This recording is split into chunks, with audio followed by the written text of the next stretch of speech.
Hey guys, and welcome to the Working Money Channel. Listen up, 10 assets to be removed based on the MiCA rules in Europe, guys. They include the PYUSD by PayPal. I'm actually quite surprised that PayPal did not create a compliant cryptocurrency. That just came out, that's not compliant with the MiCA regulations. The PAX, USDT, and even XSGD and Stratus X stablecoin, which acquired an MPI license regulated by the Monetary Authority of Singapore and used with partners Alipay and GrabPay. So they are coming for a lot of these unregulated stablecoins, guys. And this is just a statement from Crypto.com. They've got a global customer base, and so stablecoins cashing out into a regulated stablecoin is going to be important moving forward. Now, this could be just for European customers. I'm not entirely sure. If anybody else in a different country did get this, if you are signed up for Crypto.com and you did also get this email, please do let me know down in the comments section or tag me over there on Twitter. I would like to know if this is just for Europe or all Crypto.com customers. It is interesting. We're seeing a shift, and I think part of this. The MiCA regulations coming out first, this could influence how we do see crypto regulation, or stablecoin regulation rather, moving forward. And we're already seeing the United States, that stablecoin legislation becoming clearer and clearer too as the days and months go on. Anyway, I wanted to thank Crypto Eddie for posting that. It is becoming clearer, though, that banks are going to be able to custody cryptocurrency. Even Jerome Powell says, it makes perfect sense. The infrastructure's there. This one courtesy of Tony Edward from the Thinking Crypto podcast. Listen to this. Our role with Bitcoin really is to look at, with crypto, really is to look at the banks. And we think it's, banks are perfectly able to serve crypto customers as long as they understand and can manage the risks, and it's safe and sound. As a good number of our banks that we regulate and supervise do that. So Jerome Powell clearly not worried about the banking sector. The infrastructure is there. They just need the regulations, and it does need to be, as he did say here, these cryptos need to be handled in a safe, secure environment. Of course, there are already banks around the world that are custodying crypto and have been for, the better part of a decade now. Nubank, which is a Ripple partner, has just reached 10 million customers in Mexico. So a new milestone here for Nubank. They continue to grow their customer base across Brazil, Mexico, and Colombia with the introduction of new products and partnerships. As we did here last week, as part of their global expansion strategy, Nubank is exploring relocating its official corporate office from the Cayman Islands to the United Kingdom to support any potential entry into the United States. So Nubank also looking to get into the U.S. Nubank aims to continue expanding in Mexico, offering new credit products. Nubank also plans to expand internationally and move its legal domicile currently in the Cayman Islands to the U.K. I'm sure there's a lot of benefit to that. Here's a quote, guys. "We are actively considering which jurisdiction makes sense for us to evaluate as we think about the next 10 years of global expansion," said Nubank's co-founder David Valez. So this company was founded in 2013. They serve customers across Brazil, so over 100 million, and Mexico over 10 million, and Colombia over 2 million.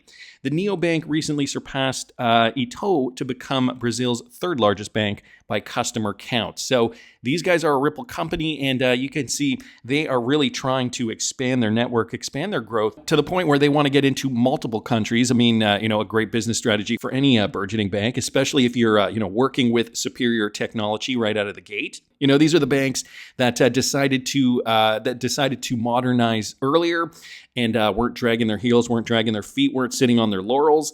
And let me also remind you that Nubank, one of the investors in Nubank is Berkshire Hathaway. So a big backer behind Nubank too. And again, let me reiterate, a Ripple partner, of course. Want to keep moving along, guys, because it doesn't seem like this story wants to die. Ripple, in my opinion, crossed the line. Jack Mallers did make another appearance on the Natalie Brunell show. Listen to this. And when I see something like Ripple lobbying privately as a for-profit corporation to undermine this idea of a positive announcement that's in the best interest of the people, in the best interest of the public, that's changing the tide of the last century of American economic announcements and monetary policy against the public, against the people, and really changing the momentum in our direction as a country and the leader of the free world. Ripple is bringing us back to all of the awful announcements that are against the best interest of the public that I just walked us through, right? This is private lobbying acting as innovation, acting as a public good and service. But what is it? Ripple printed 100 billion XRP tokens, gave it to themselves, and the distribution to the people is by them selling it. People say, well, Michael Saylor's lobbying for Bitcoin. Why can't Ripple lobby for Ripple? Well, Michael Saylor has bought $30 billion worth of Bitcoin. He thinks Bitcoin's a good idea for him, and he wants America to think the same. Ripple has never bought Ripple. They've only sold it. If XRP is so good, why don't you buy any? Why do you keep selling it? So this is a private corporation that's created money out of thin air, that biases themselves, that wants to burden the American public to promote their self-interest. It's the same as 1933. It's the same as 1971. It's the same as 2008, hidden as a public good that's riding the coattails of Bitcoin. So my announcement was trying to give that context, give the American history of that the people and the public have been the burden and the brunt of all of the unfortunate mistakes when it comes to monetary policy and economics in this country.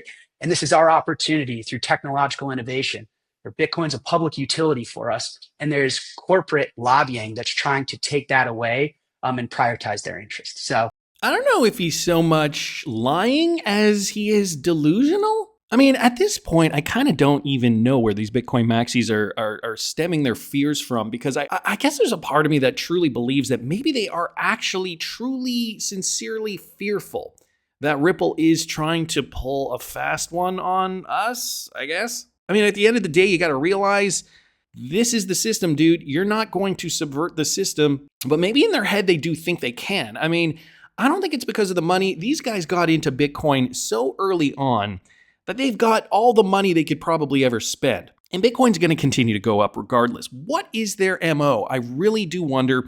And, if you were a real trader, if you were a real investor, you wouldn't just be investing in Bitcoin anyway. So there's got to be something else there that I can't quite put my finger on, but that I've noticed along the way. So a lot of the things that he was saying there was incorrect, of course.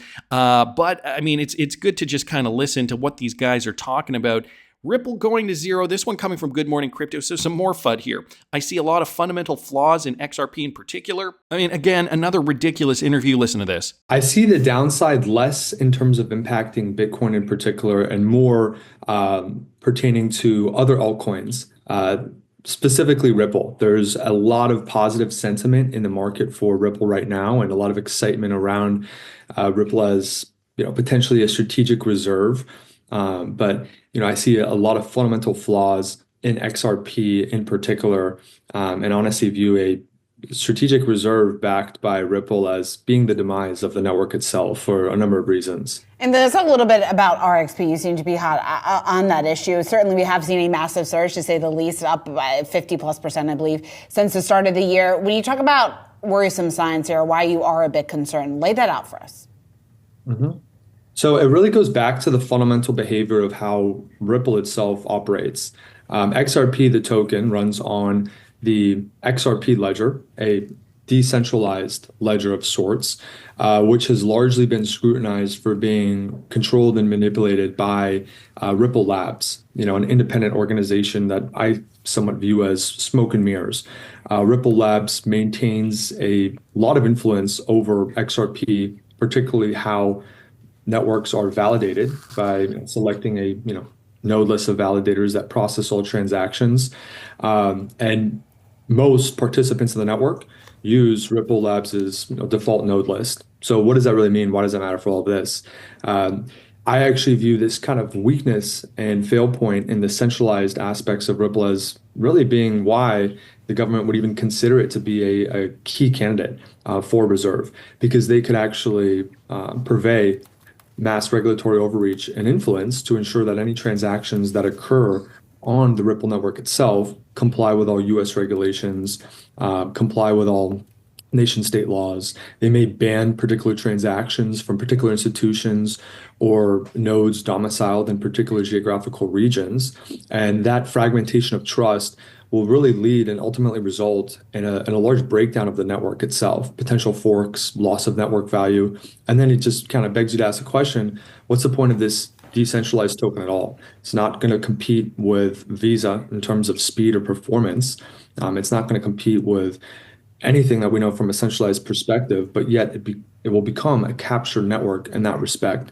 So I view it as a quasi-centralized token that doesn't necessarily have fundamental competitive strengths with existing centralized projects, and by no means has a place in a decentralized ethos. Boy, the misinformation is running rampant here. I see a lot of fundamental flaws, he says. That fragmentation of trust will really lead to a breakdown of the network. Come on. These guys aren't educated on what XRP is, and I'm not surprised. They're threatened by something, though. This is the thing. They're threatened by something. I can't quite put my finger on it, because at the end of the day, who cares? Like, really, who cares? Unless there's something else that we don't know about, which I'm sure there is. And I'm sure you guys have your thoughts too. Put it down in the comment section if you do think there could be something else that maybe we're not hitting on specifically. Well, this also happened. Michael Branch posting this. El Salvador's Congress has approved the bill to change the Bitcoin law. It will no longer be considered legal tender in El Salvador. So El Salvador approves the new bill to comply with their IMF deal. I don't know if you guys heard about this, but El Salvador's Congress has approved a bill to change its Bitcoin law to comply with a deal it struck with the International Monetary Fund. This could have to do with why these maxis are maybe getting their knickers in a knot. On January 29th, Reuters reported that the bill was approved minutes after President Nayib Bukele sent it. The reform passed with 55 votes, with only 2 against. Under El Salvador's Bitcoin law, it required businesses to accept Bitcoin if they were able to do so. Ruling party lawmakers Elisa Rosales said it was required to ensure Bitcoin's permanence as legal tender while facilitating its practical implementation. So Bitcoin can still be traded there. It's not like Bitcoin is banned or anything. I think it's just the legal tender status that they're contesting here. El Salvador became the first country to accept Bitcoin in 2021. At the time, it was reported that all businesses must accept Bitcoin. The move soon attracted the attention of the IMF. Of course, following El Salvador's Bitcoin adoption in 2021, the IMF sent a statement in November recommending narrowing the scope of the Bitcoin law while strengthening the regulation and supervision of the new payment system. Well, the new deal in December, El Salvador did change its Bitcoin plans to secure a $1.3 billion loan from the IMF. So they're taking money from the IMF, and I guess in return, they're saying, well, you got to get rid of the Bitcoin as legal tender.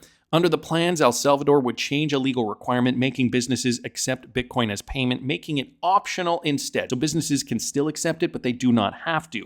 The government would also reduce the budget deficit by 3.5% of GDP over the 3 years through spending cuts and tax rises while boosting reserves from $11 billion to $15 billion. This deal is also expected to unlock a further $1 billion in lending from the World Bank and $1 billion from the Inter-American Development Bank over the next few years.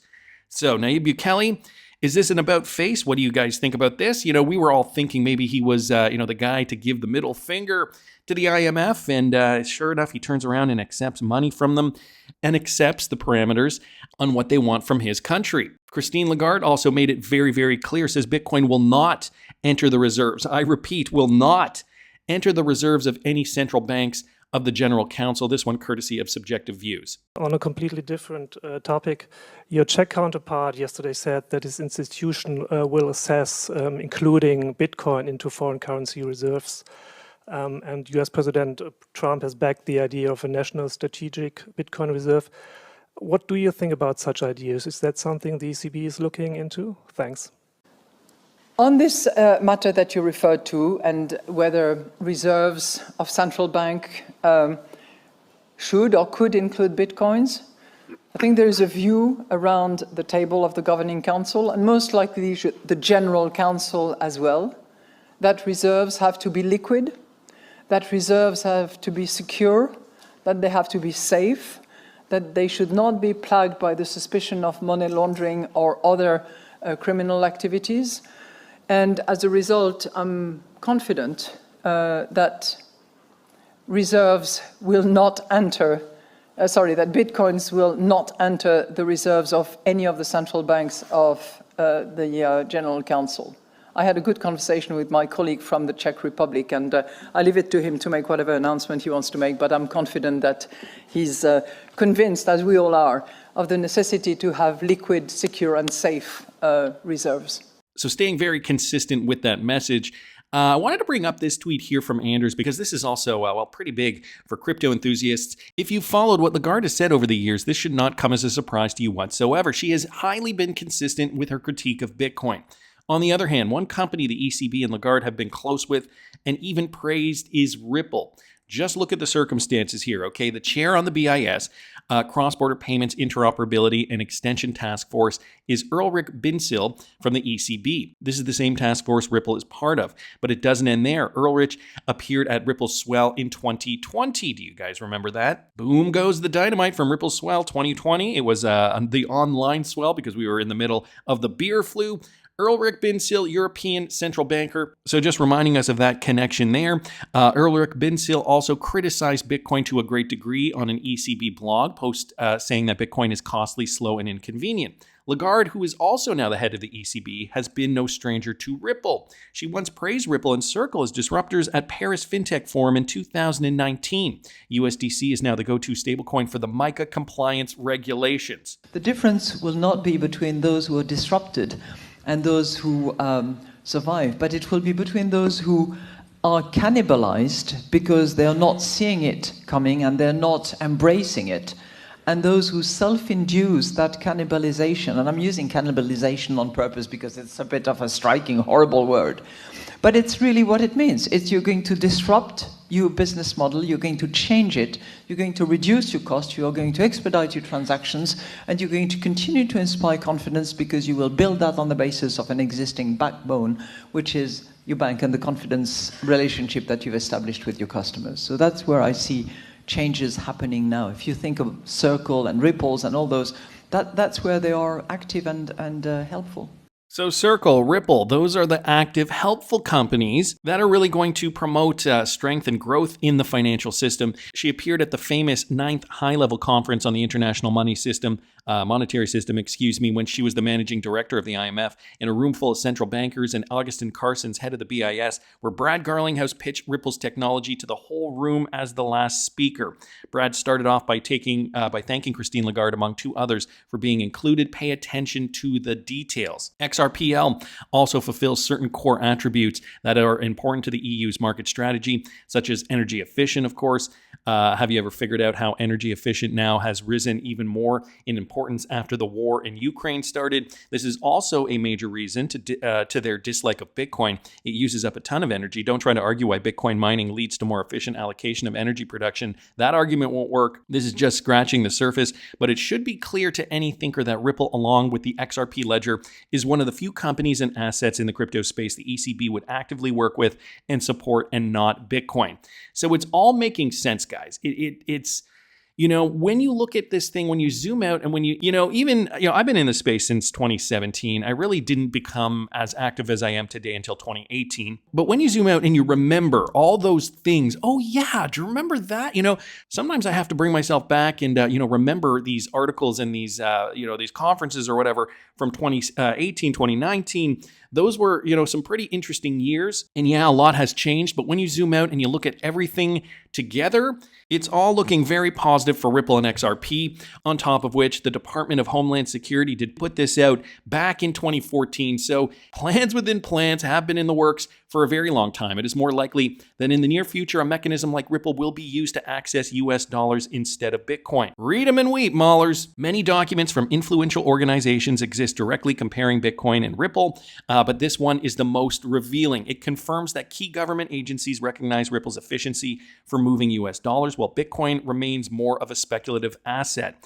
So guys, they've been noting this from the beginning, and then that moves to the conspiracy of, okay, has this been a secret project for a very long time? This kind of speaks to David Schwartz's government ties and how he was contracted by them in the late 80s, early 90s, when the Department of Homeland Security explicitly states that a system like Ripple is more likely to be used for dollar-based transactions.